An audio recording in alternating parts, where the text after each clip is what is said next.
Perkenalkan, nama saya Rita Crescentia Purba, BCKS Angkatan 1 kelas 1. Sekolah berfungsi sebagai pembentuk karakter yang bertujuan untuk mengajarkan nilai-nilai kepada siswa.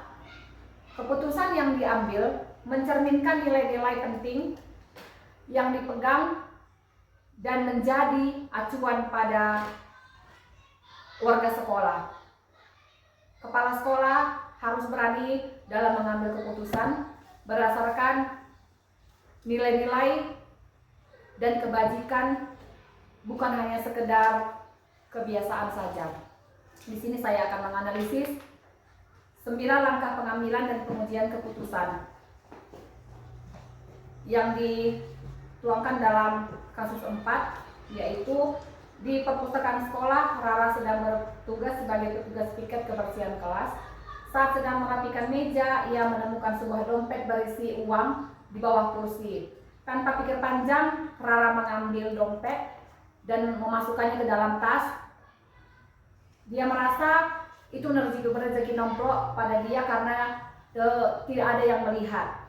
Beberapa saat kemudian terdengar pengumuman dari Ibu Sri, guru pustakawan, bahwa Nina kehilangan dompet saat membaca buku di perpustakaan.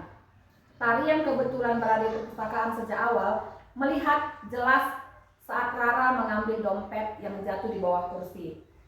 Kini Tari menghadapi dilema. Di satu sisi ia tahu bahwa dompet itu milik Nina dan kejujuran adalah nilai yang harus ditegakkan. Di sisi lain, Rara adalah sahabat dekatnya yang sering menolongnya dalam mengerjakan tugas dan berbagi bekal setiap hari. Jika Tari melaporkan hal tersebut atau menegur Rara, kemungkinan besar hubungan Rara dengan Tari tidak akan baik-baik saja. Jadi di sini saya akan menganalisis 9 langkah pengambilan keputusan. Yang pertama, nilai-nilai yang saling bertentangan dengan kasus 4. Dilema yang dihadapi Tari mengalami konflik antara keinginan kejujurannya yang harus ditegakkan atas kejadian dilihatnya di perpustakaan dan integritas yang diajarkan di sekolah. Yang kedua, siapa saja yang terlibat dalam situasi pada kasus 4?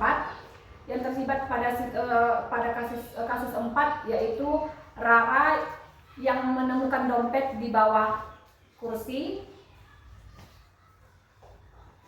Nina yang kehilangan dompet, dan Tari yang melihat Rara mengambil dompet memasukkan ke dalam tasnya. Langkah yang ketiga, fakta-fakta apa saja yang relevan dengan situasi pada kasus 4. Rara sedang bertugas piket membersihkan perpustakaan. Saat merapikan meja, ia menemukan sebuah dompet berisi uang di bawah kursi. Tanpa pikir panjang, ia mengambil dompet dan menyimpannya, menganggap itu adalah rezeki nomplok. Ibu Sri mengumumkan bahwa Nina kehilangan dompet, sedangkan Tari melihat Rara mengambil dompet di bawah kursi dan memasukkannya ke dalam tas. Langkah yang keempat, pengujian benar atau salah yang mana bisa dilakukan. Di sini saya mengambil uji legal, yaitu Tari melihat Rara mengambil dompet yang berada di bawah kursi dan memasukkannya ke dalam tas. Dalam hal ini, uji legal menunjukkan bahwa tindakan tersebut melanggar peraturan sekolah yang diajarkan. Tari harus berani memberikan kejujuran apa yang dia lihat. Yang kedua, uji regulasi. Sekolah mengajarkan bahwa integritas dan kejujuran harus kita pegang teguh. Yang ketiga, uji intuisi. Menunjukkan bahwa tindakan Tari menunjukkan bahwa pengajaran di sekolah yang baik akan terlihat pada karakter siswa yang baik juga. Dan yang keempat, uji panutan.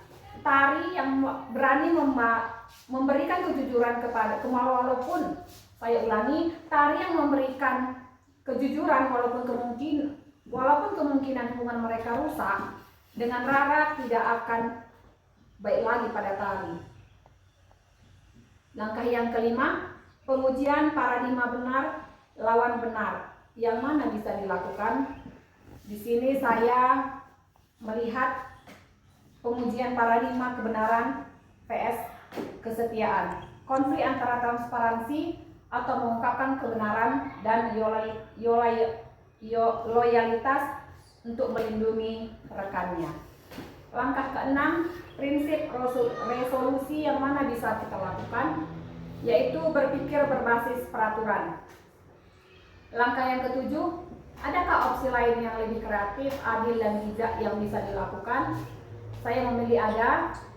Saya akan memanggil Rara dan ngomong empat mata secara langsung dan tidak diketahui orang lain, agar Rara tidak merasa malu dan Rara tidak berkecil hati kepada teman-temannya yang mengetahui perbuatan Rara.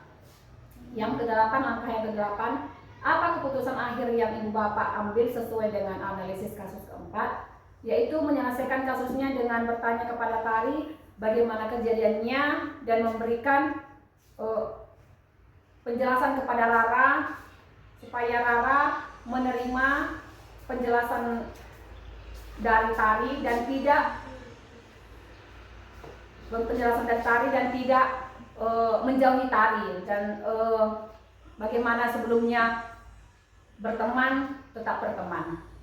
Langkah yang kesembilan, pelajaran apa yang Ibu Bapak dapatkan dari pengambilan keputusan ini dan bagaimana pelajaran tersebut dapat memperbaiki pengambilan keputusan Ibu Bapak di kemudian hari, yaitu sebagai kepala sekolah membuat keputusan harus mencerminkan nilai-nilai penting yang dipegang dan menjadi acuan bagi warga sekolah.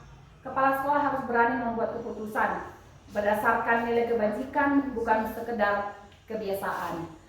Demikianlah penjelasan saya tentang 9 langkah